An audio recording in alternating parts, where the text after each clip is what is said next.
welcome back. We're right now on our panel discussion, COVID-19 Outbreak, how AI and ML are helping us deal with the pandemic. Well, we're looking at talking about accelerating digital transformation using AI and data analytics in the post-pandemic world, exploring the ways AI will impact the future of work, how important it is to consider ethical dimensions when adopting AI technology, how AI is helping drive service industry during COVID-19 pandemic, how can AI re-energize the workforce in the times of remote working during turbulent times, and putting AI at the core of an organization's business and operating models, and also solving uncertain and variable supply and demand in the market through data analytics. With this and much more, let's now welcome our eminent panelists on the screen. First up, I'd like to call on the stage Simon Johnson, SVP Asia Head of Claims Advisory and Operations, Marsh Asia. Well, Simon is a change agent in the true sense, driving transformation with a purpose to create genuine value for all the stakeholders. Owing to the well-honed business acumen and deep operational know-how, he's somebody who carries a strong executive presence and is extremely effective at influencing strategy planning at top level. Thank you so much, Simon, for joining us today. Thank you. With this, I'd also like to now welcome on the screen and stage Sony Supriyadi, SVP Head Pricing and Data Analytics, Maybank. Well, a seasoned professional, Sony's background spread from manufacturing, consultancy, and banking industry. He's been assigned to various pricing and data analytics initiatives in Asia, Europe, and North America. Thank you so much, Sony, for joining us today. Thank you, Bhavana. Great to have you. Now joining us on the screen would be Seha Yatim, Senior Policy Manager, APAC Access Partnership. Well, Seha helps companies navigate the technology-related regulatory and policy environments in the Asia-Pacific region. Thank you so much, Seha, for joining us today. My pleasure. Now, I'd like to invite on the stage and screen Aribuvil Ramu, the Group Chief Technology Officer, Tonic Digital Bank. Well, Ramu brings over 18 plus years of information technology, enterprise architecture, product development, IT operations, innovation, and IT security experience in both the digital, legacy banking, and telco verticals. Thank you so much, Aribuvil Ramu, for joining us today. Thank you, Bhavana. Hi, team. Great to have you. And ladies and gentlemen, it is now time for me to invite the moderator of this session, who is K. Kalpo Luktu, the founder and COO, Hungry Workforce. Well, Kay is a veteran in the information and communications technology sector. Her areas of expertise include go-to-market strategy, sales management, and business development. Thank you so much, Kay, for joining us today. Thanks for having me here, Bhavna. Likewise. So ladies and gentlemen, as you can see, great energy today on the screen and stage, and I humbly welcome all our panelists. If you may have any questions directly to our panel, please post it up in the Q&A section. We will take it up at the end of the session if time allows. But with this, Kay, the panel is all yours. Thanks very much, Bhavna. I'm also excited to be joined by our esteemed panelists here as we discuss, how AI and machine learning have actually affected or helped us deal in this time of pandemic. I think it's a very interesting discussion, considering, of course, the different consumer behaviors that have happened in the process. Now, for today's session, I just want to set the context as far as again, like I mentioned, the change in consumer behaviors that has happened to all of us in the midst of this pandemic. Banking, for example, has changed, or the pandemic has changed the way we bank, for example. And in this regard, I wanted to check with Sony, as Maybank's head in data analytics, how did AI and analytics in particular help accelerate the digital transformation happening in Maybank? Sony. Oh, thank you, Kay. Yes, COVID-19 or the pandemic has been accelerating the transformation, things that we didn't really plan before. We have to do it, like it or not. So this AI or RPA or the automation that will be spearheading all the digital transformations, again, like it or not, we have to do it. The question is, how far should we go and where we should start from? So this is a question that I think asked by many people when they want to start it with the AI RPA system. How they combine this? The RPA is based on rules, the other one's AI based on learning. So if we're looking at the journey itself, when Maybank started with this journey, first thing first, make sure that the data is good enough. That's number one. It's number one rules. Imagine you have a stack of Lego. Imagine that, you know, mixed between black, red, and yellow and everything. And then we want to make it, we want to sort it out into nice color, nice combinations. And then think about how can we present this so that can be meaningful. And that's where the AI bit. So, you know, what data is not good quality, better quality, and how can we transform that into insight? And that's when the AI and RPA. So from that onwards, we push the boundary in terms of our journey. Let's do that. Where should we start? Should we start with people? Should we start with what is that? The first thing that we've done is asking questions, business questions. Where do you want to go? That is the first thing. What do you want to actually solve? That requires AI, because AI has to be very specific. I don't want to bore you with all the technical aspect of this, but that is the first questions. Business questions will drive everything, which goes into technology, goes into strategy, and the tactical point of view. So that's how the Maybank started, and then, you know, the rest of it is just history. That's from my point of view. Thank you. Well, thanks for that, Sonny.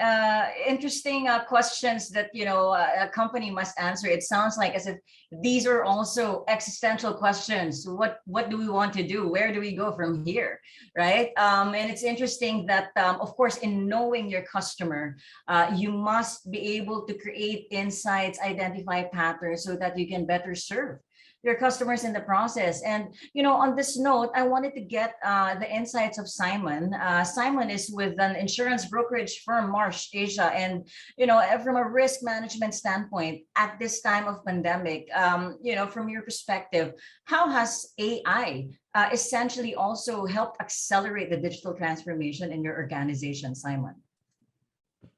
Yeah, thank you for that.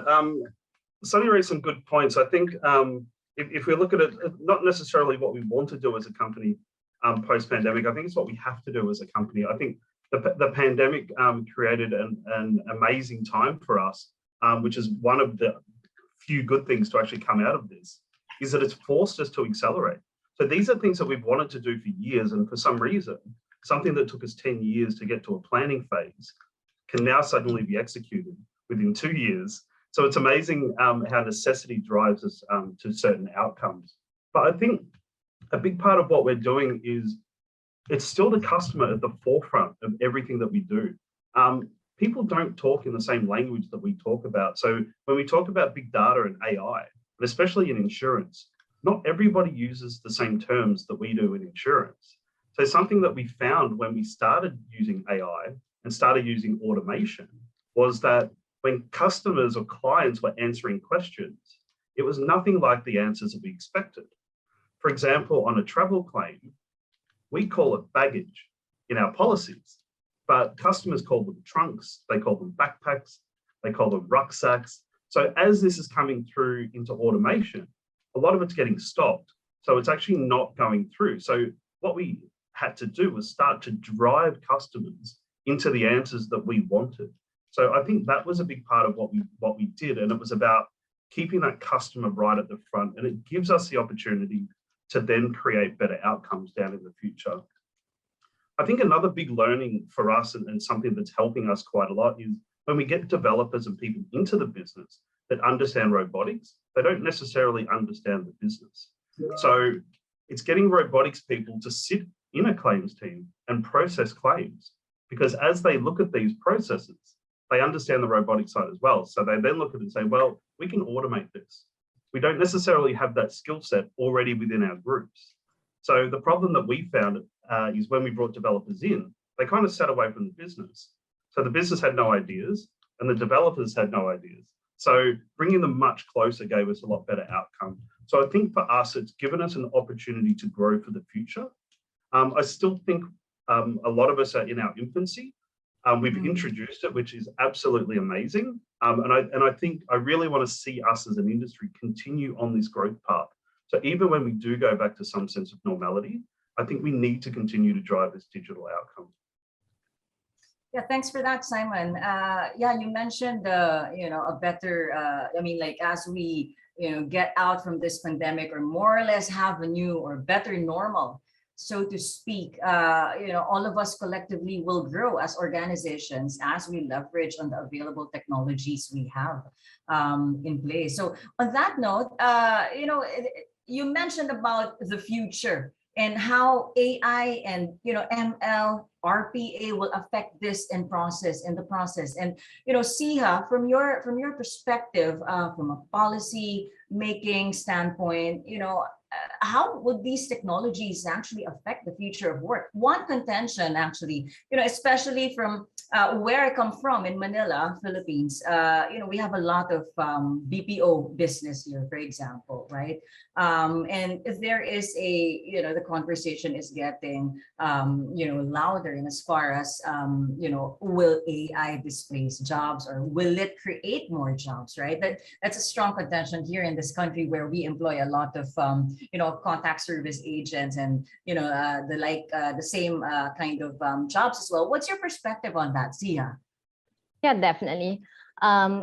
I think I just wanted to briefly also share about what we do as well, just to draw a parallel to how we support our clients in terms of AI and machine learning adoption as well. So as a company, we actually advise our clients on the policy and regulatory trends that may impact them. I think on the topic of AI, externally, we help them come up with or review what are the upcoming regulations around AI. And then internally, it revolves around helping clients developing internal governance framework on their AI applications to helping them bring out positive case studies about AI as they engage with governments. So I think around the issue of AI in the future of work, this is not a new topic. We've helped our clients engage with the governments around this topic for several years. But what I see right now is that the general sentiment has somewhat shifted over the years. I think a couple of years ago, I think there's a lot of worry about AI in the most simplistic way, taking away jobs, like what you have just mentioned, Key.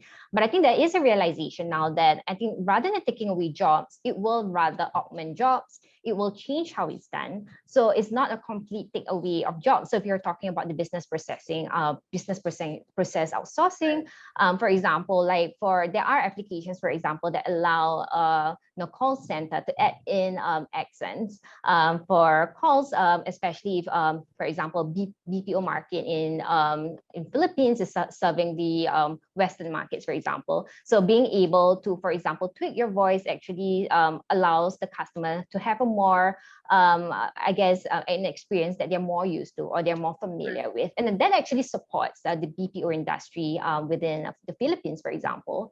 But I think more importantly, I think the use of AI will actually require workers to possess a higher skill.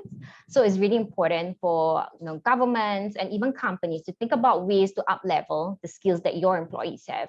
And I just wanted to draw two examples about two very different sectors. One is the agricultural sector. AI predictions now are allowing them to prepare for changes in weather, preparing them to forecast for harvesting. So it's a lot more efficient for them. There are also farmers that I came across stories about how they use AI to sort vegetable. So they can then move their human resource away from that mundane task and maybe into other, more important tasks around maybe logistics or maybe marketing. And for another sector, like the legal sector, for example, I think there's also worry about AI being able to replace lawyers, but I think that's not really true. I think what AI can do is to support lawyers in information finding and making them a lot more efficient and enabling them to focus on problem solving. And at the end of the day, I think these are the things you do that actually help you gain repeat customers and enable you to really improve your customer satisfaction. And at the end of the day, you then get better business out there. So I think that's how AI will impact the future of work. And I think that's the trajectory that we'll see down the road. That's an amazing perspective, Siha. I got a lot of insights from what you said.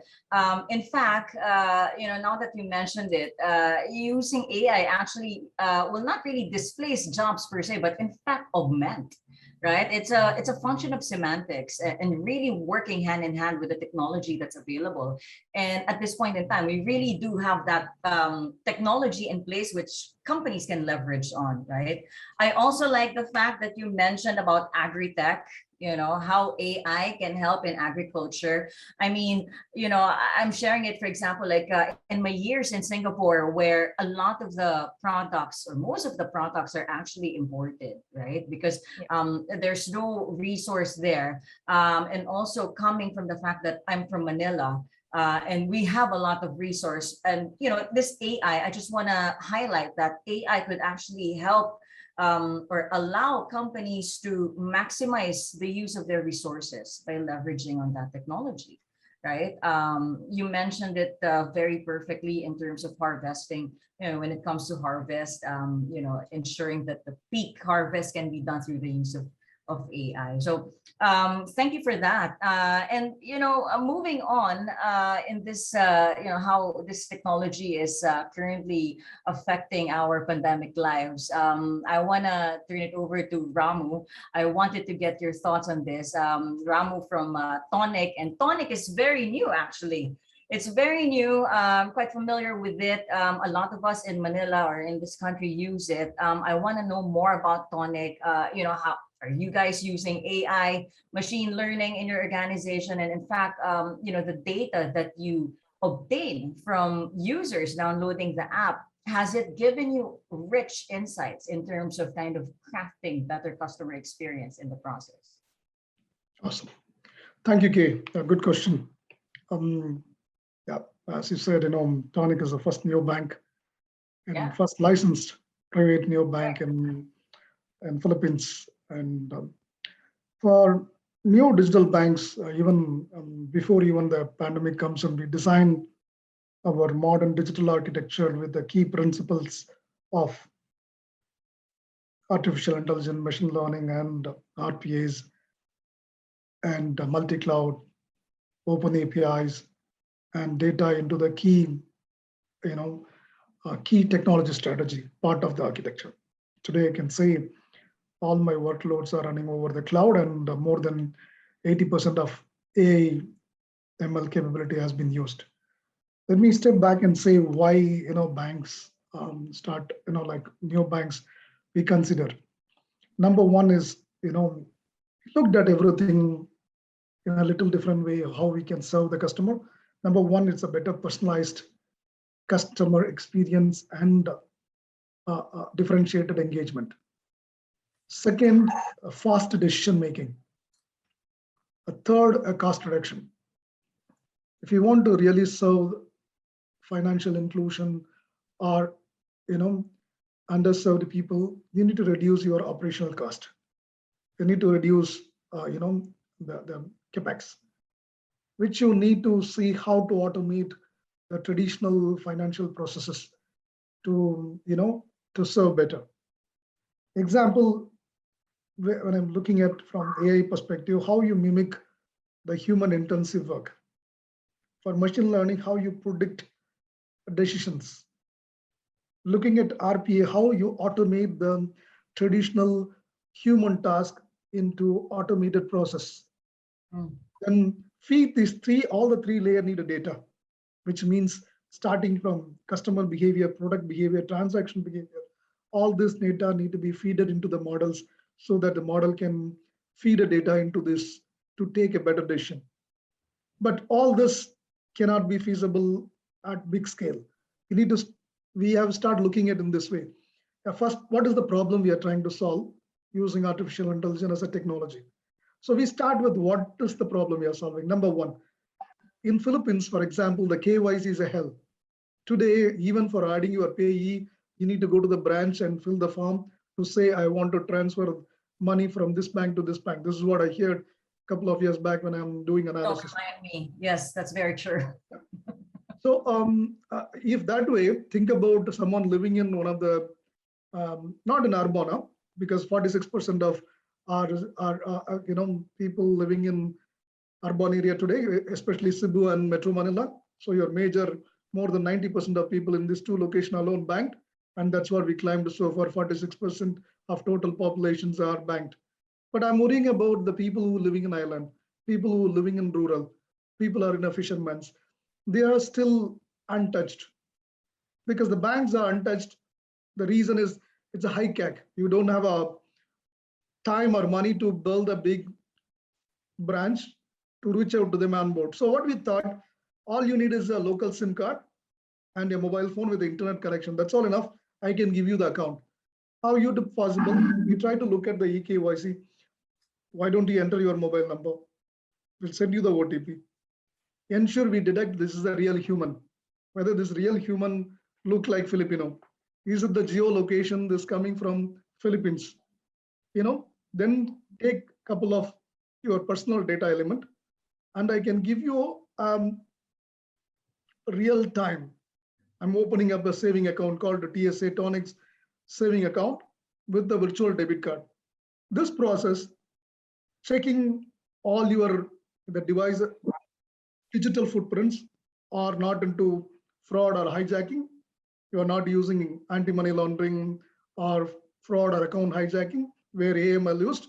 Second, the human liveliness detection, automated eKYC, which I give you 50,000. You don't need to even provide your ID proof, address proof. I can give you 50,000 peso, which is $1,000 account. You can create on the fly, which is within 2 minutes, you can open this account. Any parts of the Philippines, if you are living. Second benefit we trying to solve, you have extra 2 minutes time, scan your ID proof using the OCR. We will detect this document, how good this document is, and is it really a real document, whether, and we pre-populate all the detail and push it. So you don't need the manual way of CDD officer, what they do, check most of the checking done by the machine. So the ID proof and address proof automatically, validated through automated CDD, which will give you a second level called as standard KYC, which will allow at least a couple of million peso to play with, which takes total of 5 minutes onboarding. Then we, similarly, we start applying this technology, for example, building data lake today, which if you look at the customer, you talked about customer behavioral change, right? After the post-pandemic, if you look at it, people don't want to call the call center. They want to talk to you in in-app chat. Today, my call center, more than 75% interaction comes through chatbots, and especially on the in-app chat, not IVR, not Viber. So if I want to put 75% in chat response through the agent, which is painful. So bringing the conversational AI to respond most of the known responses, and if the trust score is lower while responding back, then we are routing automatically to agents, which means we are trying to achieve 60% of respond by the machine. This is where we are, the data which is the customer sentiment, customer behavior, these are all looped in back to respond to the bot, so that the bot can respond very near real human response to the customer. This is one of the two examples which I can help you where I'm using this data and AML. I can talk more, but yeah, this is how a few highlighted items. Thank you, Kay. Yes, Ramu, thank you very much. I'm quite familiar with the user flow, the use case that you mentioned for Tonic, because I actually tried that same service, and yes, it does take only a few minutes. Yes, and that is clearly an example of how AI can drive a better customer experience in the process, especially at a time when our attention can no longer be held for so long by an application, right? So I want to ask Sonny's perspective also. I mean, from a banking standpoint in Maybank, or your own perspective, given all your experience, at the forefront of it is this technology. How is it widely used now in the organization at the core of its operating models, for example? Yes, I guess Ramo earlier mentioned about how the eKYC is one of the key points for banks. That's one of the, I think, a breakthrough during the pandemic or post-pandemic, because people don't want to see each other again. However, this is the however. The but bit is, in Maybank, we have a structure of segmentation, customer segmentation, where the mass banking, for example, they are quite young, digital savvy. They don't have any issue using all the mobile banking app and so on and so forth. So this is in one forefront. We have people that easily transform into that. However, slightly above that, we've got slightly privileged or maybe wealthier customer. They don't want to be bothered with that. They got cash. Give me a system. Let me know money into. Where should I invest it to? But this is slightly different. You cannot, cater for that. At the end of the day, AI, yes, it's good for that sense, but on the other hand, there needs a touch of person as well. It may not be physical face-to-face, but telephone calls still, the engagement with that kind of segmentation, the top bit, still needed. I mean, they need interaction, human interaction. I don't want to speak with machine. Come on, Sony, give me people, give me person. I need to speak with them. This kind of people, how big are they? They're not big, but their pockets are very deep. Put it that way. So we need to be careful with that. So yes, we have that.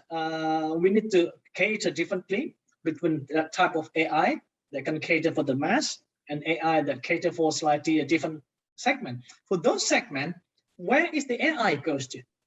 This is talking about where should this investment goes. So we're looking at the prediction. So the AI looking at the predictive analytics, and then later on becomes prescriptive. Maybe for you, sir, it's better going into this. So it's more prescriptive. So that's one of the retail business. What about the non-retail? What about state-owned enterprises? What about the agriculture, massive plantation, and so on and so forth? That's another approach that's slightly different. In the bank, we have what we call as a risk.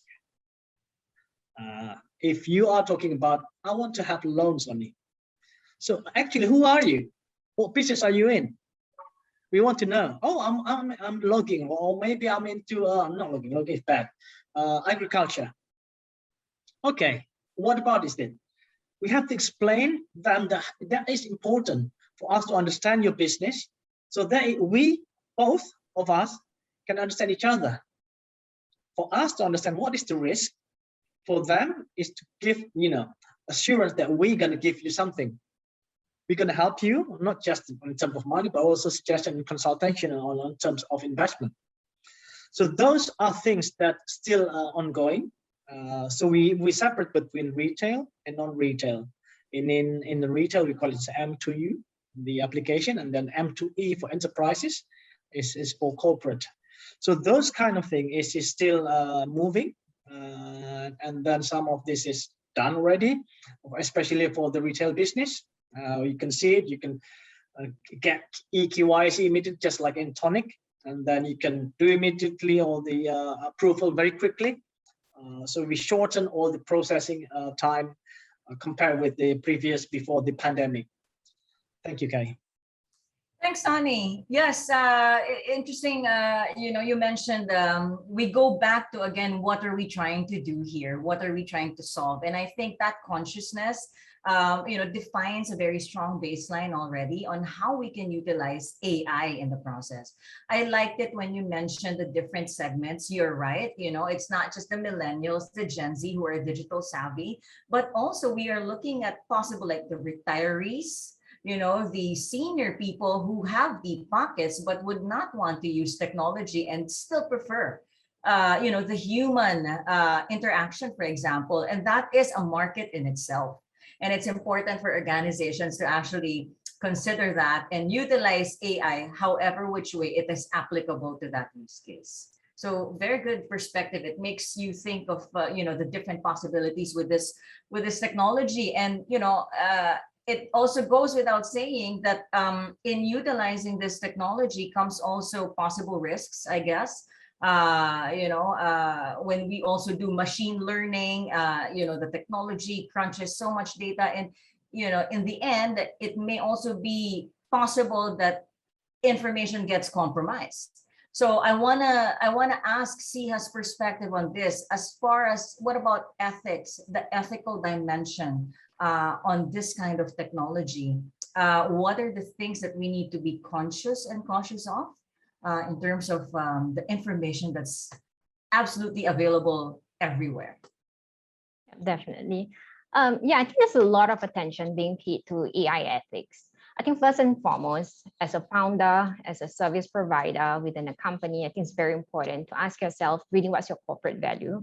Now, if you're espousing values of customer safety, customer trust, then as you adopt AI, I think it's really important to contemplate really what's the potential misuse of AI. Sometimes it may not be intentional. Sometimes it's just biases that's inside the system that we may not have been aware of, or we did not have insights into. So for example, there are risks associated with AI applications that can affect a person's and individuals' access to jobs, or even access to healthcare services. I think we are all familiar with the fact that, as we are rolling out, for example, COVID-19 vaccinations, and we're using AI applications to determine, okay, who should be prioritized.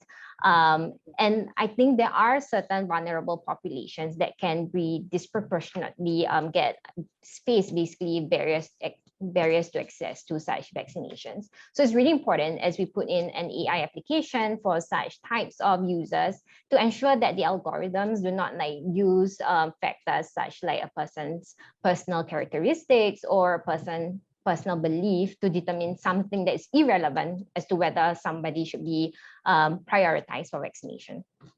Of course, there's other use cases for AI, and I think we can glean from cases that have been ongoing in other markets. So I think the United States is one market that I think has a pretty interesting issue ongoing. Is about the approval of housing loans, and how there's been evidence about how housing loans have I guess not be as fair to people of color as compared to the white people there. And that is causing a lot of issues over there. For an individual, it means whether they can get a house for their family, for the safety of their household. But I think at a larger level, that's a really systemic risk that I think we should try to prevent as a company that's adopting AI, to ensure that such things do not happen as we roll out or we apply different AI applications within our companies. I think secondly, we are also in an era where governments are starting to contemplate very closely about intermediary liability, about algorithm recommendations. So it's very important for us as companies to be aware of what's happening as well within the regulatory scene, and make sure that you have processes in place to make sure there's accountability, there's explainability in your AI, and that you are transparent as much as you can to your customers, so people know what they're in for. And if there's any other questions that come in from regulators, you're able to stand by the applications that you have used. Thanks for that, Siha. Wow, that's a very compelling story, the one that you shared happening in the US. Maybe it's not also impossible that that kind of extends over here. Maybe not for housing loan, but maybe bank loans or car loans, for example. That's why it's very important to weed out the unnecessary information that may somehow affect the level of decision making. Very, very rich perspective on that, Siha. Okay, at this point, we're closing in on this panel. I wanna give the floor to our panelists here. Say a few words, in relation to our topic of discussion, for our audience to take away with them. Maybe we start with Simon. Yeah, sure. Thank you. I think, and I touched on this before, I think the importance of AI and RPA in the future is absolutely where we need to be looking. I think as companies, we need to trust in what this does for us. So it's not perfect technology. AI won't always get it right, but we don't get it right as humans. So we need to accept that from technology. I think as businesses, we tend to not accept it at all. So we say, well, this is digital, it should be 100% accurate, but it's never going to happen that way. So we need to trust in what we're doing And we also need to start to think about how do we use this data that we're collecting? We're getting such rich information from people and such a huge amount of information, but I really don't think we completely understand what to do with it. So for me, that's the next step on this journey is once we get all this data, what do we actually do with it? And how do we make that better for people outside of our business? So from a risk management perspective, how do we utilize that to then look at risks and say, well, how do we price these better? How do we create better averages? How do we get people better premiums for the future? Because I think as we move on, people are going to expect that from us. Because as we collect, they're not going to put up with us just collecting their data. They're going to expect something in return. So I think the integration of technology is absolutely key. And I really hope that companies continue on the trajectory at the same rate as what they're doing now as a result of the pandemic once we go back to some normality. Thank you, Simon. Pak Sonny? Yeah, so just two things here. Again, start small, focus on customer. So that's my advice for everyone who want to start with the AI. Very simple. Thank you for that, and very well said. Ramu, over to you. Yep. Of course, resonating Sony, always try to solve the use cases. So I have talked about EKYC, conversational AI.